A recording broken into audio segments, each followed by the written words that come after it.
what some of us are fighting for is to see that this oppressive system is crushed.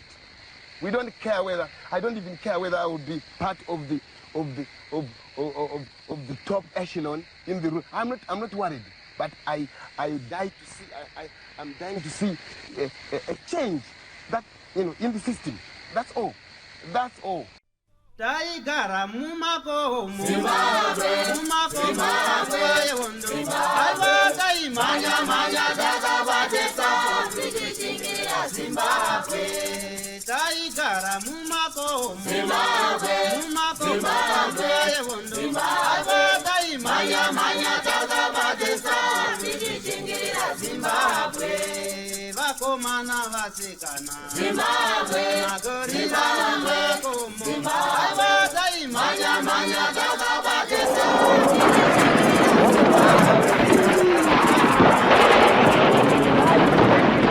Thank you for tuning in to Zim News Beat TV with Robert Tapfumani. Thank you for tuning in to Zim News Beat TV with Robert Tapfumani.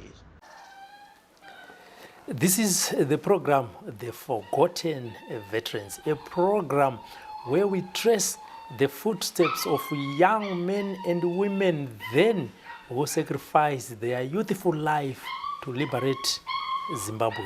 Vakawanda vaenda kuchikoro, vakawanda vakange vatanga kungowanawo mabasa, asi upenyu hwavairarama panguva iyoyo hwakanga huri upenyu hweudzvanyiriri, upenyu hweusveta simba munyika yeRhodesia. Nekudaro vakomana nevasikana vakafamba mausiku, masikati, vakanaiwa nemvura, vakakrosa nzizi dzakange dzakazara. Kwaive kuzvipira kuti regai tisunungure nyika ino. Nekudaro vasvika ikoko vakatrena, vamwe vakadzoka kufront vakasangana nezvakawanda-wanda, vamwe vakaramba vari kuriye vakasangana nezvakawanda. Nekudaro tingavere nemumwe mukana watingaite wekuchengetedza nhoroondo yehondo yechimurenga kuti yakafamba sei. Hongu mukana uripo ndewekugara pasi nemagamba iwayo akazvipira. Panguva iyoyo vakanga vari vakomana nevasikana, asi iye zvino vave vana baba nana mai, ana mbuya nana sekuru. Chatinotenda nekukoshesa ndechekuti memori yavo ichiri yakasimba yekurangarira kwese kwavakafamba nako. Nhasi tiri kupita dzika paconcession kwatateera mwana wekwamataire Crispin Tapfuma. Takati aiwaka mukomana, rega tigare nemi pasi, musiyewo nhoroondo, kwete kumhuri yekwamataire chete, asi kunyika yeZimbabwe igoziva kuti tine gamba rakasunungura nyika ino. Baba, makatize? Aiwa ndiripo, makadiwa mwanangu. Tiripo kuri sei kuno? Kuno tiri right. Handitika? Chando ndochanga chamboda kukanganisa. Handiti? Ko kuchena so? Kuchena sutu kane tai. Omanzwa kuti ndiri kuuya. Mukati arika ndimuchenere mfana. Inaona indaba ndandisina bhaji ndakutonyara. Handiti kuri sei kuno plus? Aiwa plus kuri right. Kuri right handiti? Anogona kutsanangura amai. Kuti kuri sei? Handakutsanangura na Crispin. Crispin ndauti handitsananguriri. Kuti kuri makarima chii kuno? Takarima chibage. Nema zviyo. Mafunde. Mafunde. Mafunde. Ndizvo takarima. Handiti? Plus tinomborima muriwo garden. Handiti? Hakuite fodyere kuno? Kuno hakuna fodya. Hakuna fodya? Kuno hakuna fodya. Kwete isusu chete. Area yese. Waitomboita top up. Kana even pamwe nevarungu vari muno. Vanga vasingarime fodya kunoko. Fodya yairimwa as you go to Mburu and other places. Kuno kwakusina fodya. Handitika? Aiwa ndinotenda baba nekutigamuchira. Toda kudzokera kwamataire. Handiziva kuti kazhinji masinema anogona kunge achichinja nekufamba kwenguva. Handiziva kuti ndiwo sinema yanga ina baba venyu. Baba ndiwo sinema yavaishandisa? Hongu. Handitika? Mataire. Mukomana anonzi Crispin akazvarirwa kupi uye zvakare mumhuri mavo vakanga vakamira zvakaita sei? Vangani, vakomana, vasikana uye vakazvarirwa kunharaunda ipi? Ndini kaCrispin wacho. Crispin Tapfuma Mataire. Ndakaberekwa kuChivu. PaGrowth Point inonzi kwaSadza. Apo. Pane clinic. ndo pandakaberekerwa ipapo. Saka ndichizokurira muarea iyoyo kusvika I think 1967 pandakazobuda muno munyika ndakuenda kuhondo. Handiti musati mabuda mukoma Crispin, handiti nyaya dzezvematongerwo enyika kwasadza ikokuyi dzanga dzakamira sei? Tanga isusu mayouth tisanga tiri more active, tichiitawo mademonstration anenge tichiresponda kune zvinenge zvichiitika mumadhorobha, nesuwo kumareserva tichiitawo similar activities. Handiti chamaidhimonsitra changa chiri chii, zvamaigunun'una nazvo, zvamaiti regai tiratidzire, zvanga zviri chii? Like for example, ndakuchikoro ndichiita form 2 ku Old Amtale Hardisero Secondary School. Takaita demonstration in Moses 1972. I was doing form 2 pa Old Amtale. 1972? 1962. Yes. I was doing form 2. Saka muna September 62 yacho ndopakabhanwa musangano wedu wevanhu vatema weZAPU. Saka ZAPU ndovanga uri musangano wedu vanhu vatema vese tichibatana kurwisana nevarungu. Nesuwo mayouth tainge tichiita very active programs, tichiita mademonstration tichidaro. Saka muna September 62 ndopakabhanwa ZAPU. Ini ndiri paMutare Mudhara, Old Amtale, ndichiita form 2. Ndanga ndiri one of the active youths at that time. Saka takati musangano wedu wabhanwa ndokubva taita mademonstration. Mademonstration the whole area yeMutare. Mutare mutaundi macho nekumaplaza evarungu, maroads, tichibloka maroads, tichiita zvataiita to show kuti hatina kugutsikana nezvaitika kuti musangano wedu weZAPU wabhanwa. Why? What for? See? Saka ndo matangiro andakaita nezvematongerwo enyika. Tichiri kumushandisa ndaenda kwaMutare, taimboitawo mademonstration apo neapo, but tichiri vadiki. Unlike ma 62 pananga ndava kuma form 1 form 2 apa tanga tava very active, taakuziva zvatiri kuita. Saka maita demo iroro, response yakabva kumapurisa aSmith yanga yakamira sei? Response yakabva kumapurisa ndeyekuti isusu takasungwa. Inini ndiri one of those students vakasungwa. Takasungwa nenyaya yekuita those demonstrations nekubloka ma highways munzira dzakawanda taivhara. Right. Saka ndokubva taunganidzwa chikoro chese, then ndobva tapuwa warning yokuti zvamuri kuita izvi hazvibvumirwe, saka munopedzisira mapinda mumajeri. Right. Saka, but we continued. Then after about a week, the headmaster and the principal vakatiita summon muhall. Ndokutiudza kuti zvaitwa nevarungu zvekubhana musangano wedu kana nesuwo hatizvifarire, asi zvamakuita izvi hazvina chaedza, hazvina kwazvinoti leader. See, so you must stop. Kana anenge makondinya, then we will deal with you. Saka isusu we continued. Takondinya, then we were arrested. Takasungwa. Tasungwa ndobva tanzi na principal, saka imimi chikoro panapa chakwanisa kuti continue with you. Saka chipfeka zvinhu zvenyu muende. Saka takadzingwa pachikoro. Following the banning of our political party ZAPU. Yes. Tamboita demonstration. I think about a week or so of those demonstrations. Then we were expelled from school. Tadzingwa chikoro. Ndakaenda ku St. Mary's. St. Mary's kwaMutare ikoko. kwaMutare. Ndichinoti ndikontinye nechikoro. Because apa yanga iri form 2. Saka ndobva ndashaya nzvimbo ikoko ndokuenda ku Harare kuMbare kuya kune that secondary school ndokunotraya kuti pursue the issue yangu naheadmaster. Headmaster vakanditi hazvigoni hazvigoni kuti tingakuita accept nepepa randiri kuona rawakabata iri riri kubva kuna headmaster wako richitaura kuti you are an activist. Saka panapa hatidi izvo toda mastudents don't want politicians. Saka anobva anzi nzvimbo hapana. Ndobva ndaenda New Highfields. PaHighfields paya unonzi kupi kwamachipisa ndokutraya futi ndiwane nzvimbo ndobva ndashaya. Saka ndanda give up kuti zvaramba zvaramba. Saka ndobva ndazotsvaka basa. Ndobva ndawana basa pana imwe kambani yainzi Rhodesia Wire Industry.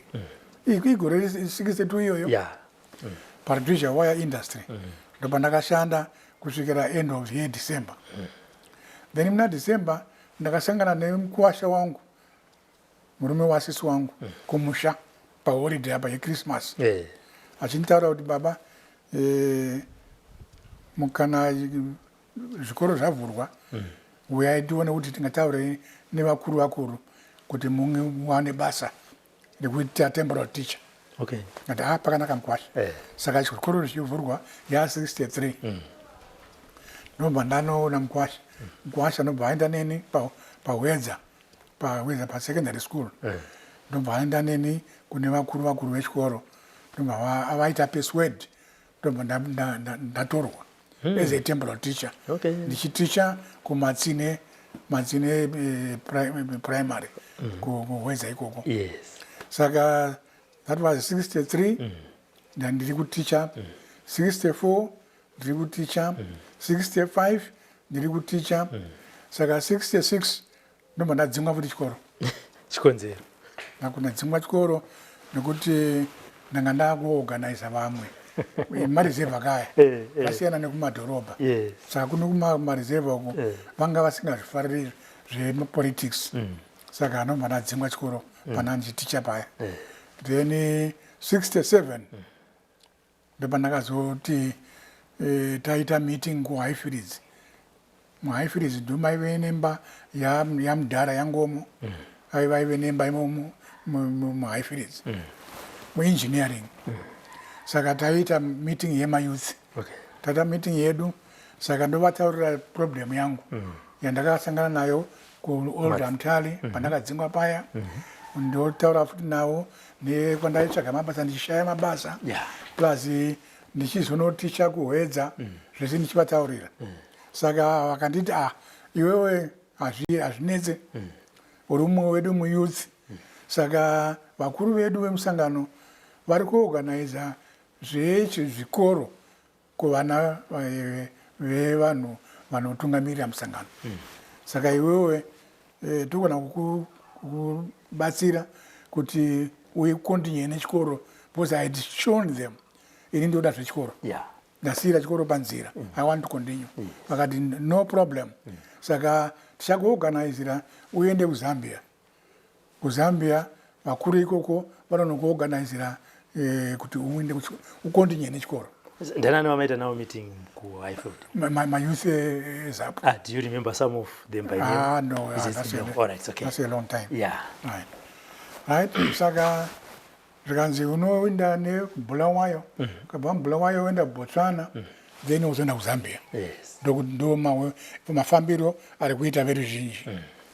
Saka papera a few days ndakasangana futi nomumwe muyouth akati tishamwari zvavange vachitaura kuti uende through Botswana nekuBulawayo kune problem language. Hazvitore nguva usati vakudiscover kuti there's something happening. Saka hakuite uku mwadi kumbotraya kunombotraya vamwe unonzi kupi uku kuMount Darwin. Ukatora nzvimbo nzira iyoyo at least kuri nani because you speak the same language. Right. Saka ndobva ndagara a few days ndokuchifunga kuti hasi ndikandimbotraya kwakuchirehwa nevakomana ava. Ndobva ndakwira bhazi muHarare. Ndakwira bhazi ndakananga kuZambia. Pane paborder post paChirundu Sugar Estate ndopa ndakasvika ndichitsvaga basa just close to the border post. Okay. Yeah. Ndati ndikutsvaga basa. Ndopa ndawana basa paChirundu Sugar Estate as a security guard. Right. Saka ndoshanda paya I think about a week or two ndichishanda but ndaiti ndandiri security guard. Ndaigardha manheru makuseni ndafree.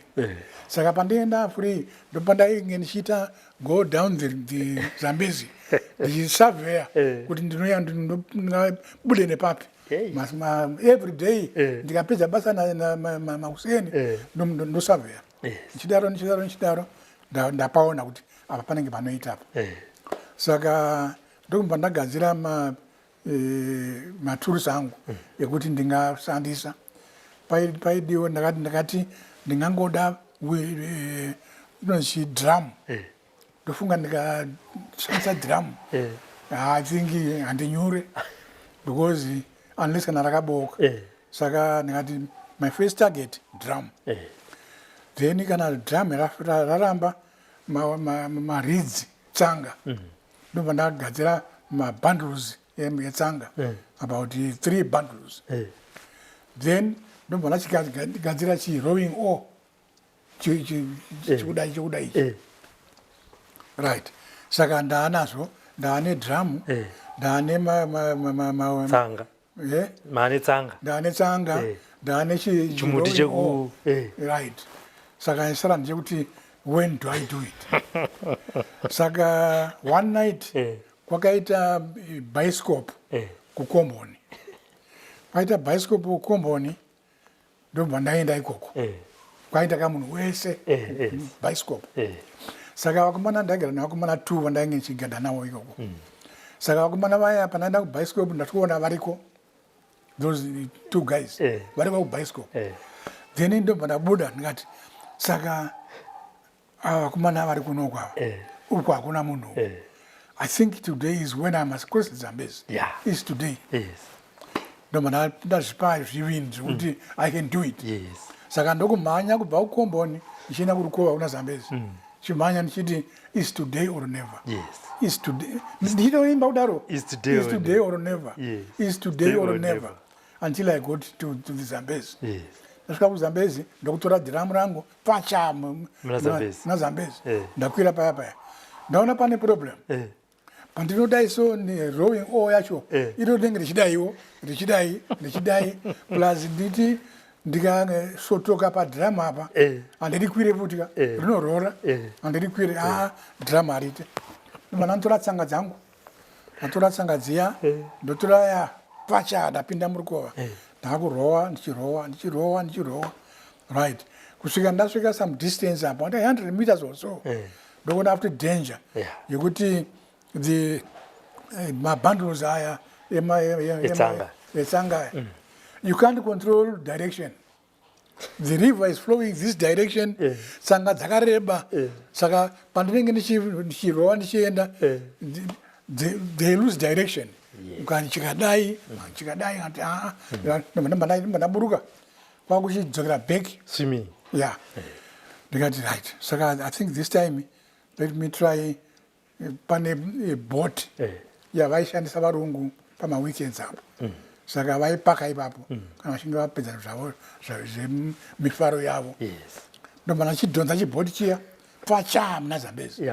Ndaane rowing oar nebot ndikudai.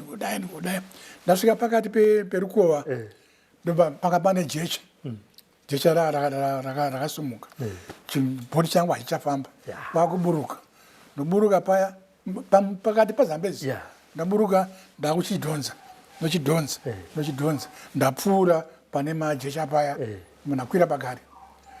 Pandabva kunenge kuposti kwedu uku ndainge ndichirowa ndiri pamberi pechibhoti because madhiraivha vanodhiraivha vari kumberi. Saka indairowawo ndiri kumberi. Asi apa pandazoburuka apa ndichidhonza chanji changu apa ndobva ndakwira zvakangoitikawo by ameno by fortune kuti ndazokwira ndakagara kubheki kwechibhoti saka pandiri kurowa chakutoita speed ndiri if I had known ndandaziva because kwandabva kwese ndiri kumberi speed yacho inenge iri very low. Now this time I can see kuti I can go nespeed pacha ndayambuka Zambezi ndamuzambia almost midnight. Saka ndobva ndatsvaka pekuzorora right ndichiti mangwana kuseni ndamuzambia ka ndoona kuti ndoita sei. Saka kuseni kwacho ndakutsvaka malift ndaona lift yangu paya ndasvika muRusaka. Inde lift iyi ndakapiwa nevarungu, murungu nemukadzi wake ndo vakandipa lift. Saka ndasvika muRusaka ndokumbanda havana kutovhunza kuti where are you going? vanga vasina saka ndasvika muRusaka ndomba vanditi bye. Inini ndomba ndapinda inonzi chii munotengwa madrink shop. Ndomba ndapinda kunotengawo drink rangu. Saka ndichitenga drink rangu paya ndomba ndaona pane varume tu vakagara apa. Kana wakomana mungandibatsirawo ndiri kutsvaga kune imba yeZAPU. Kune Zimbabwe House iri kunzi muRusaka. Saka handisi mungandibatsirawo kuti ndofamba sei. Kanzi wabva kupi? Ngati kuRhodesia. Kanzi no problem, come we'll show you. Right. Saka wanditungamirira vainditungamirira kuenda pa police station. Ini ndiri kutsvaga kwokuenda kuZAPU. Vandigaidha ndaenda vandipinza police station. Vandiita handover kune vakuru vezati station. Saka ndasungwa ndiri kuaccuswa nenyaya yekuti ndauya kuZambia ndisina matravel documents. Saka ndasungwa ndakagara mujeri remuRusaka macho imomo about 2 weeks ndiri mujeri. Saka word yakazosvika kuZimbabwe House kuti pane muyouth wenyu akasungwa uko ari kuda kutodzorerwa back to Rhodesia. Saka ndokumbava varonga kuti George Nyandoro ndiye anga ari secretary general weZAPU ndiye akanzi enda unosunungura mwana. Ndobva uya undiita interview, wabva kupi, wafamba sei, uri kuendepi, utsvagei, zvese zviya achindibvunza. Kanzi zvakanaka. Ndobva aenda neni mune vakuru vacho. Vanokumbira kuti muyouth wedu saka please tibatsirei mumurelease. I was released na George Nyandoro.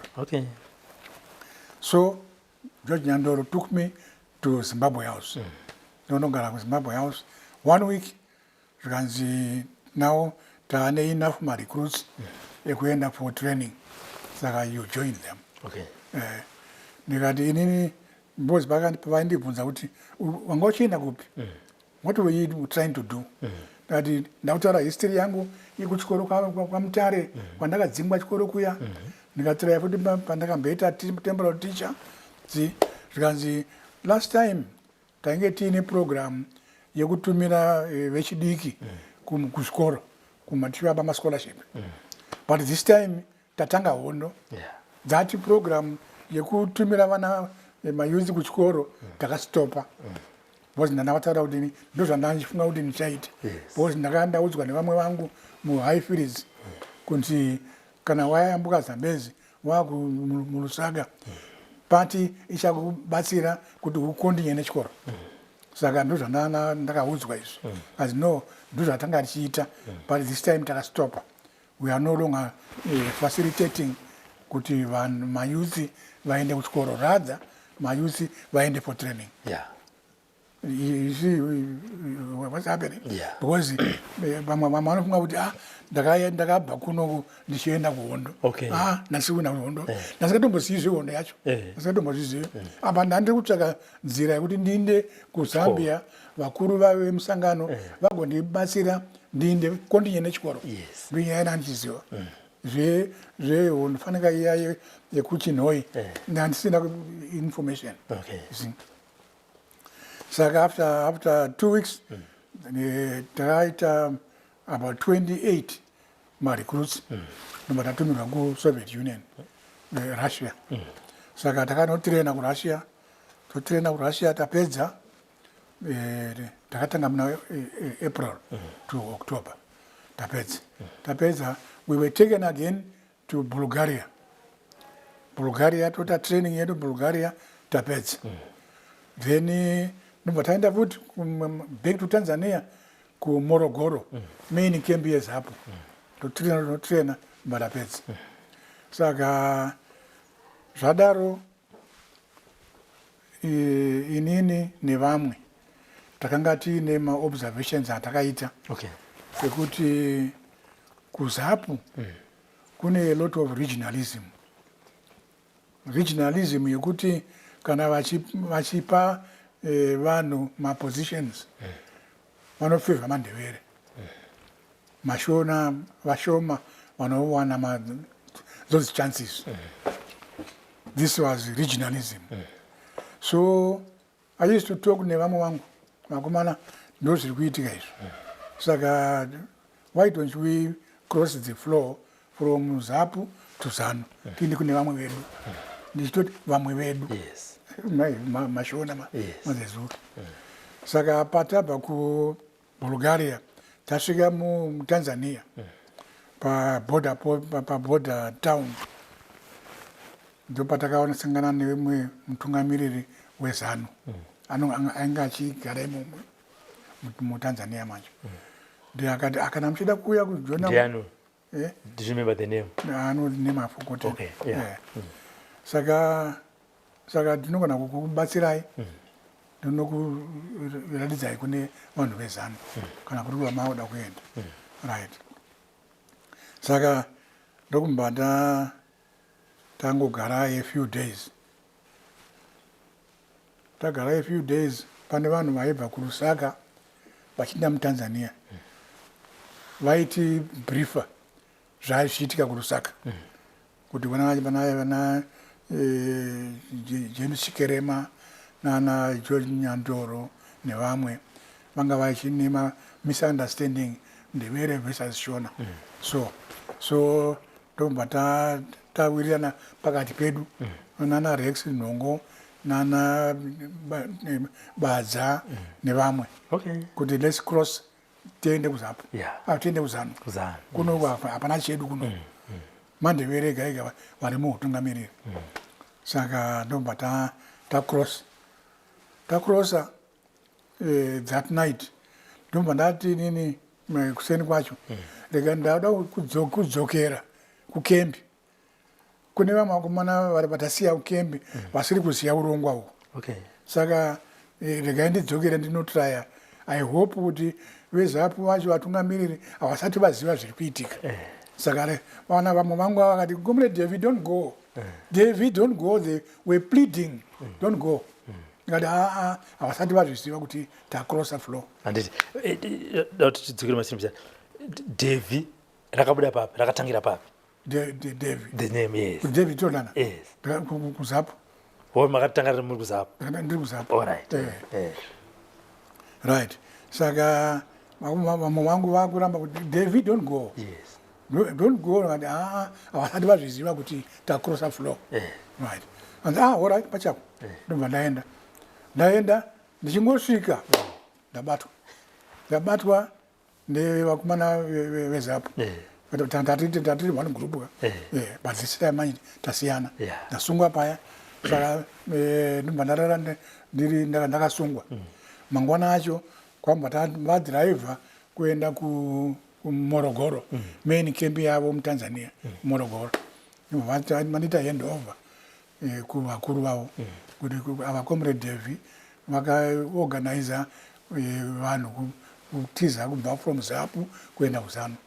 Saka ndiyo vatabata Comrade Devi ndiye anga achivatungamirira.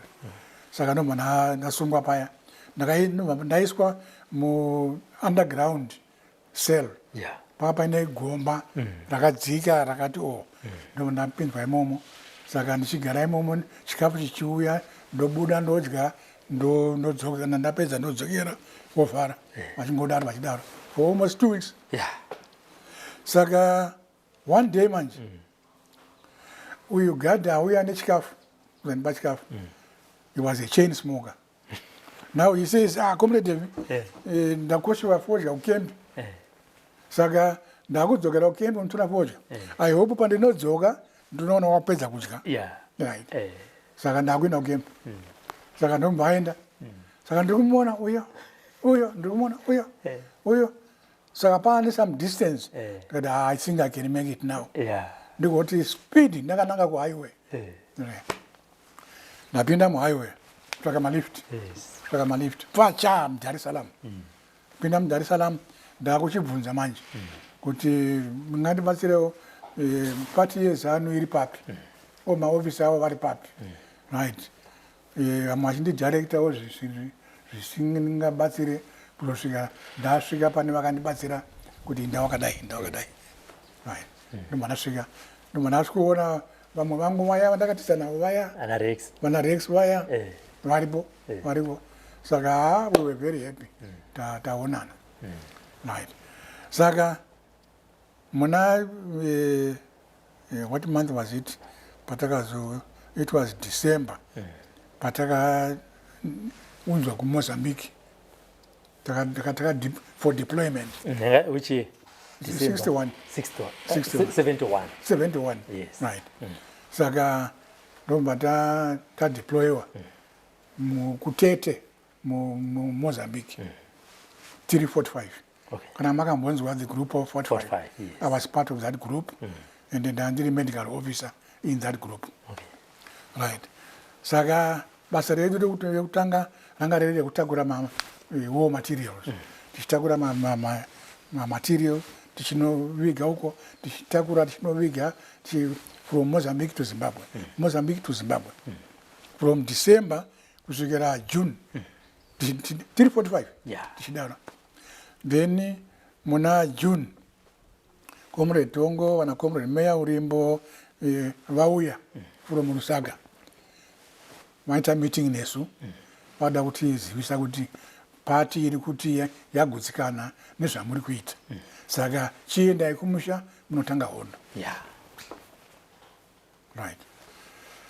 Ndakambotaura somewhere pandaitaura nenyaya yangu my contribution to the war. Ndopandakatangira. Ndakatanga sei. Ndakati Comrade Tongo vauya vachitaura nenyaya yekuti now the party expects you to go back home and start the war. And Comrade Tongo, why would you want to sacrifice us? Comrade Tongo, the army commander, why would you want to sacrifice us? And Mchinda, what do you mean? And Comrade Commander, this is June. Muna June miti yakawanda inenge isina mashizha. Kunenge kusisina uswa. Akusina cover. Saka tikaenda kunotanga hondo muna June, you are sacrificing us. Why don't you wait until the rains come? Tochipinda mvura yanaya. Comrade Tongo, I think you wanted to sacrifice us. Then he says, hey, my comrades, Comrade Devi, Monty Udinazo. My comrades are sure we agree with him. We agree with what Comrade Devi is saying. Because time, akufambike and akuna cover. And mvura aiwanike pese. Saka Comrade Devi, right? We agree with him. If we agree, so it's okay. So continue. Saka, when do you want to start the war? At December. It's okay. That was my first contribution. That suggestion. You can savor the revolution. Because that Takapinda has been organized by the High Command. Anything could have happened. See? So takawana enough time yokutakura zvombo tichiendesa uko, enough time to organize ourselves, everything. There was enough time. Then muna November 11. Why 11 November? To coincide the UDI.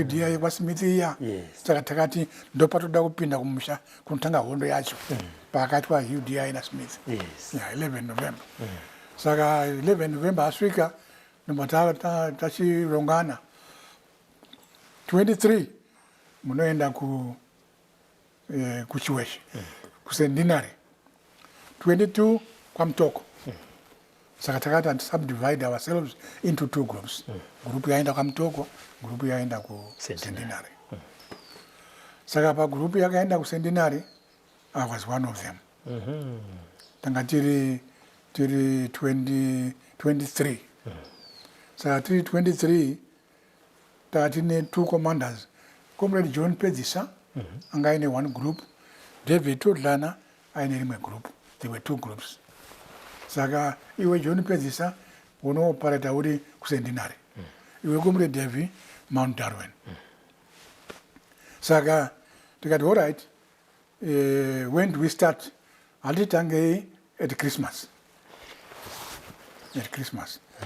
saka vakati ano it's not necessary vana Comrade John Pedzisa vachitanga kurova hondo musi should be around 25 thereabouts December 72 right.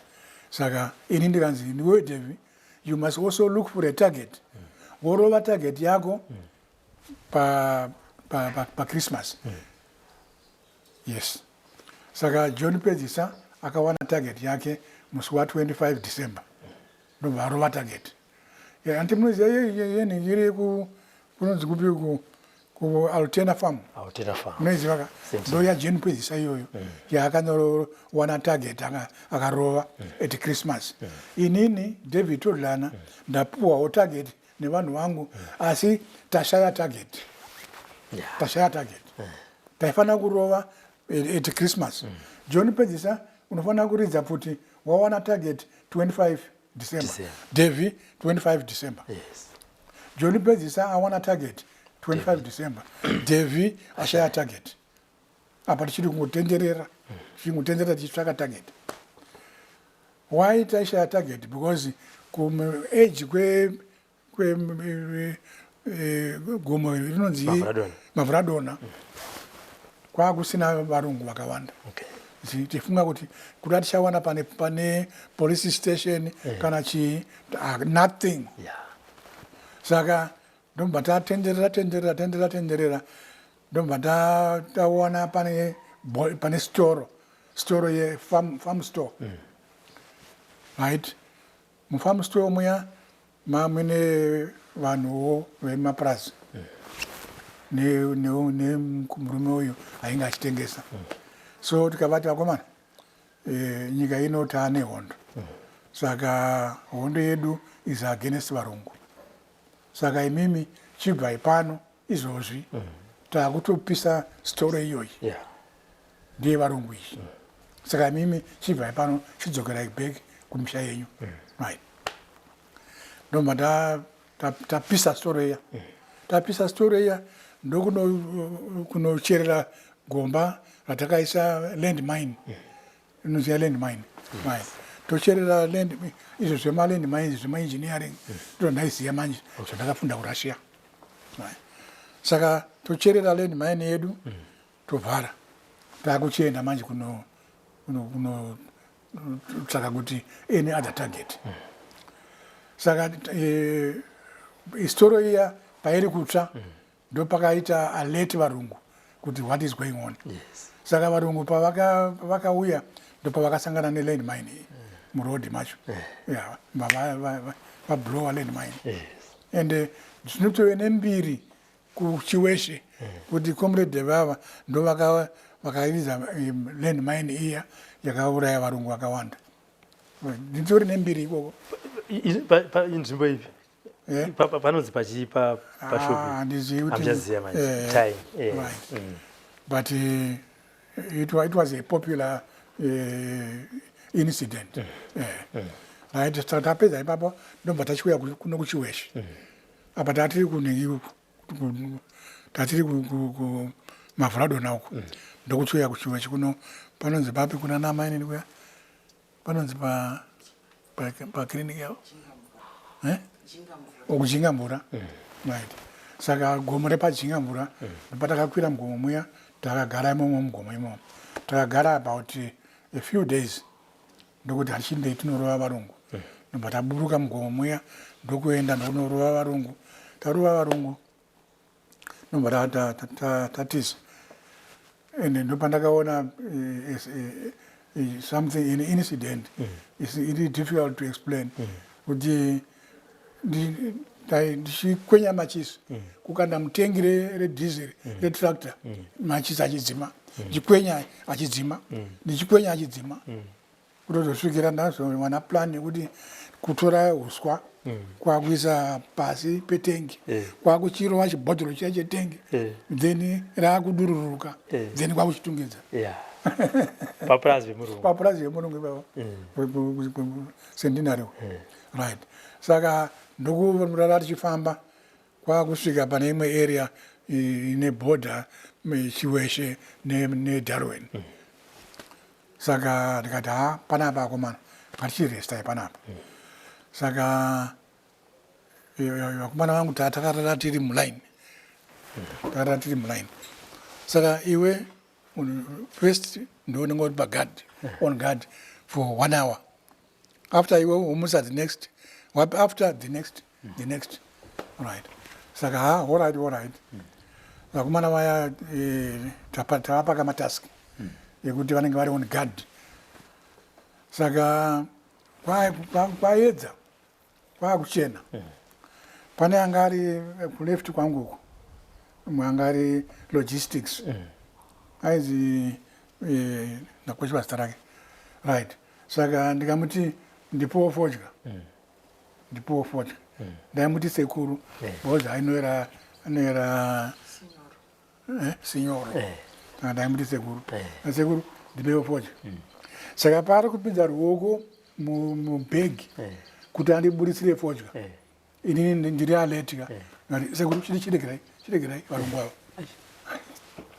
chiregerai varungu avo right saka vanachitaura deputy wangu tsanangura kumwetsanangura varungu avo saka imimi chinema kadai isusu toenda takadai tonosangana kumberiwo right saka ndopandakakuvara gumbo iri mnina pandakapfurwa apa and it was lucky kuti handina kurohwa bhonzo ndakarohwa flesh saka ndobva ndazoti mangwana acho makuenda varungu vakabva kuonai varungu havana kutiona but pane pamwe pakaita incident iri difficult to explain yekuti after taredzana puti nevarungu vaya takuyambuka Ruya river tawana muriver muya mwine murungu ari ega arimo muriver saka isu tinoda kunohwanda apo iye kwakuti pesurira kuti pa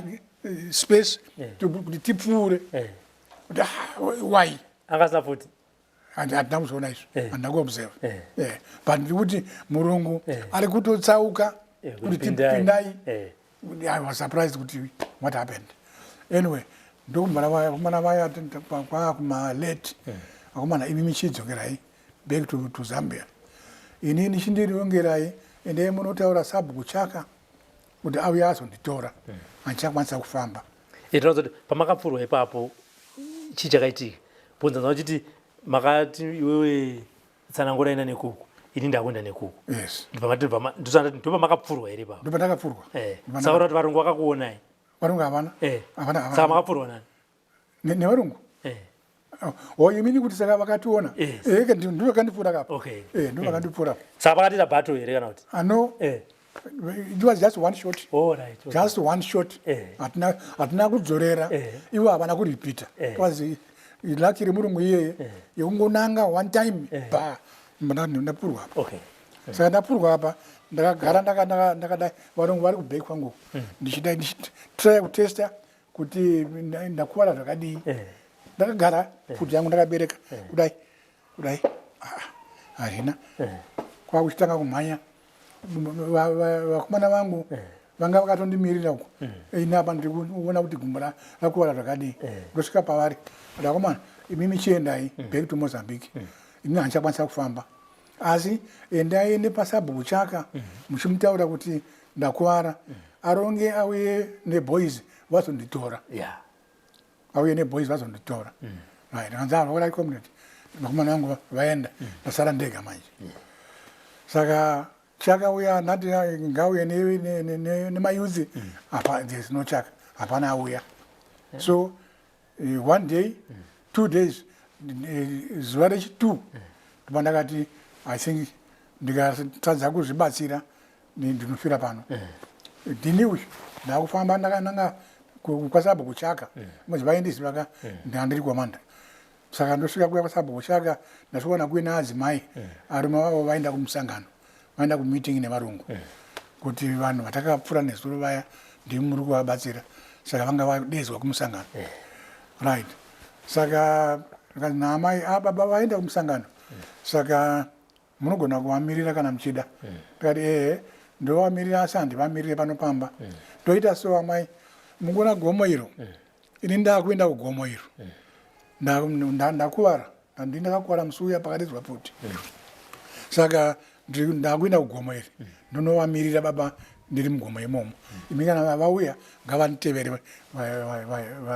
vandibatsire right then nguva iri kufamba hapana chiri kuitika vaenda kumeeting vasati vadzoka kusvikira kumazuva rovira kuma 5-6 sabhuku chakauya vanga vari kumameeting vadzoka zvikanzi muchinda toita sei ndikati ndoda rubatsiro inini ndoda kuenda mugomo ndonowana pandingagara mugomo imi mushindipa chikafu ndiri mugomo chandinongoda chikafu mugomo unogara panopamba hapaite panopamba anzi oright ndokupinda muhozi ndikati handidi muhozi ndoda pasango apa ndo panoita right saka hanzi zvakanaka vodzokera nemudzimai wavo ndasara ndiri mumunda mavo munda wepayadhi unoziva payadhi payadhi paya vamwe aine kamunda kavo kemavegetable nezvimwe izvi saka manheru manje vakuuya kuzotema muriwo amai vaya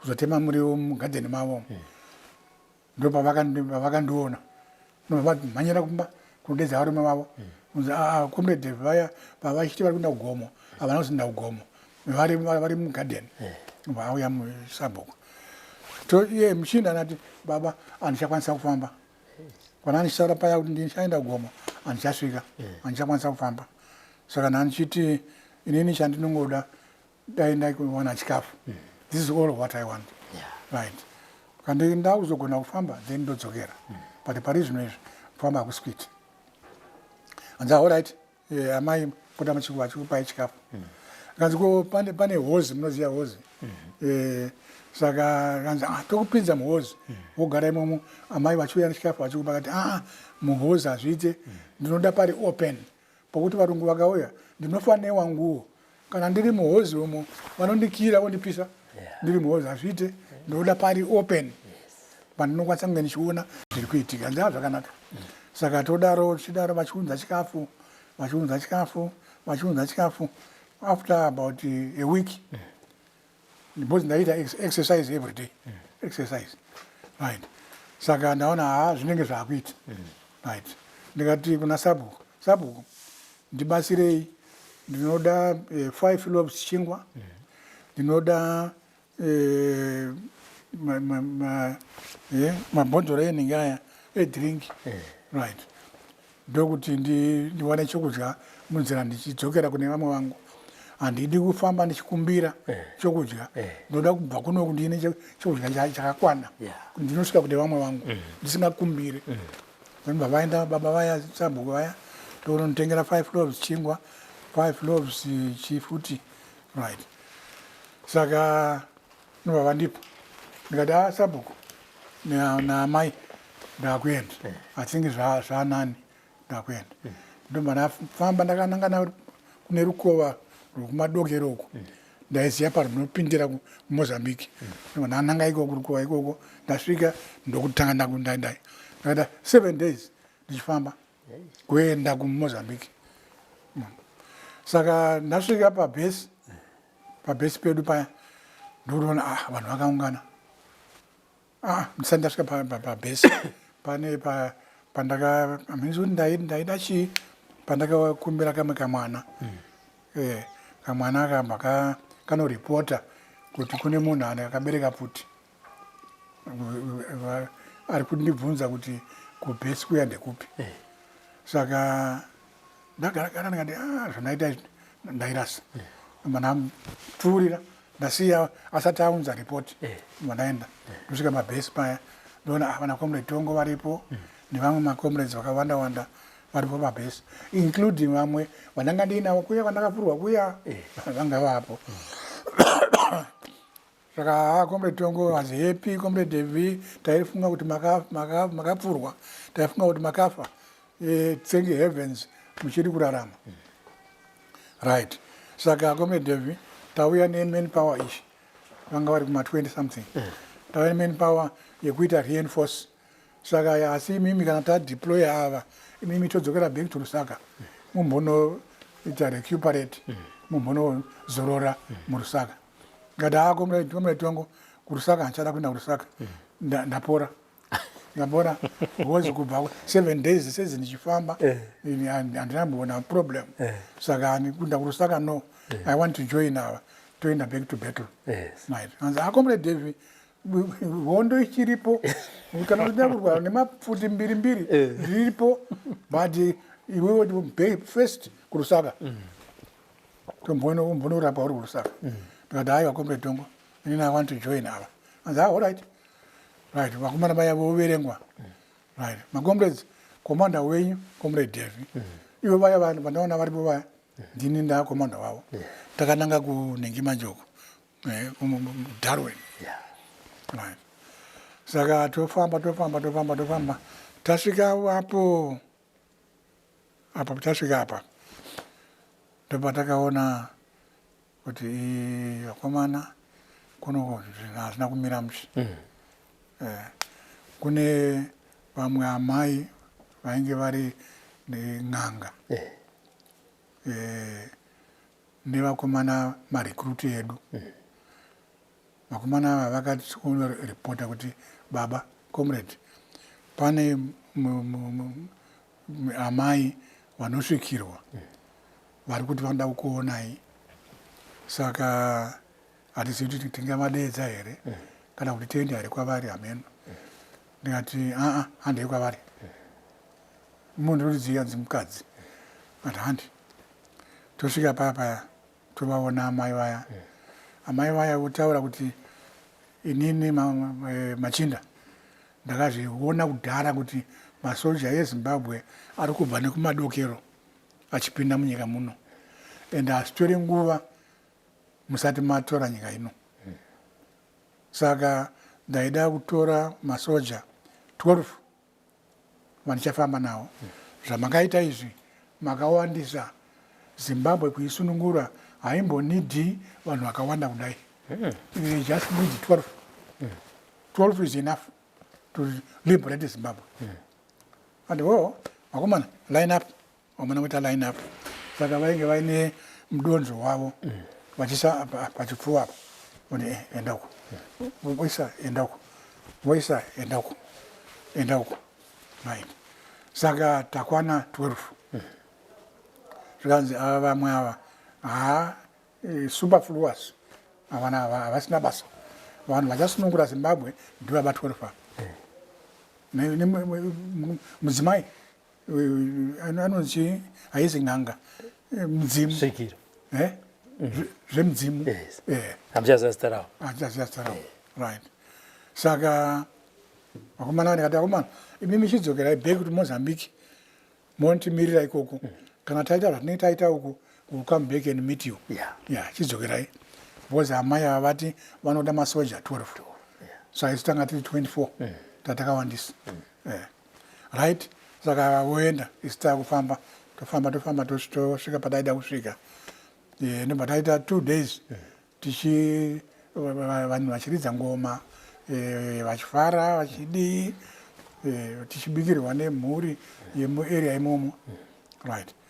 Saka the third day amene kuti vakandiyana akanorepota kuti pane vanhu vari mugomo zi saka yakauya helicopter iya ichitenderera kusvikira tazotiza tese tati mune uku right ndomba amai vaya kuti vakararama here zvakazofamba sei I don't know handina kuzovanzwa nezvavo handina kuzovaona but ndiyanga achitungamirira gurupu redu iroro saka ndomba taenda tonosvika back to Mozambique vakomana aya taona vakatimirira kanzi Comrade Devi tatumwa naComrade Tongo kuti tize kutorai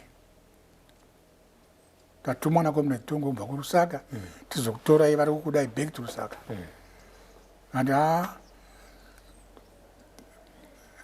ndakavataurira ini kuti gombo rangu iri harisisiri problem because handina kurohwa bhonzo ndakapfurwa nyama saka I can still fight the battles kazi apa mana Comrade Tongo vati tisauye musipo tisauye mutisina imi tinofanira kuti uya nemi andawo zvakanaka handei ndoma ndajoina gurupu ravo ndokuenda back to Tanzania kuMorogoro mugagawo mukembi yezanu yanzi mugagawo tosvika pamugagawo paya right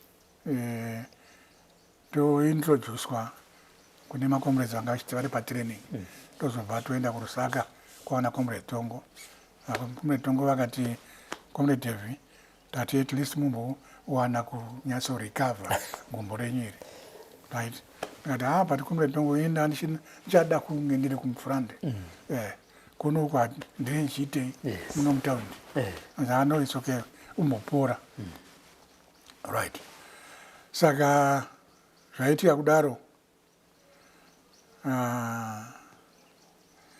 takazoona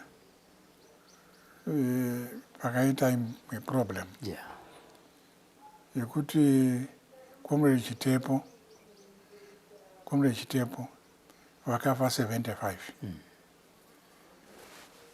asi kuti vakafa sei zvinonzi pagedhi pemba yavo ndo padhuze paiva neparking slot saka vanhu vakashandisa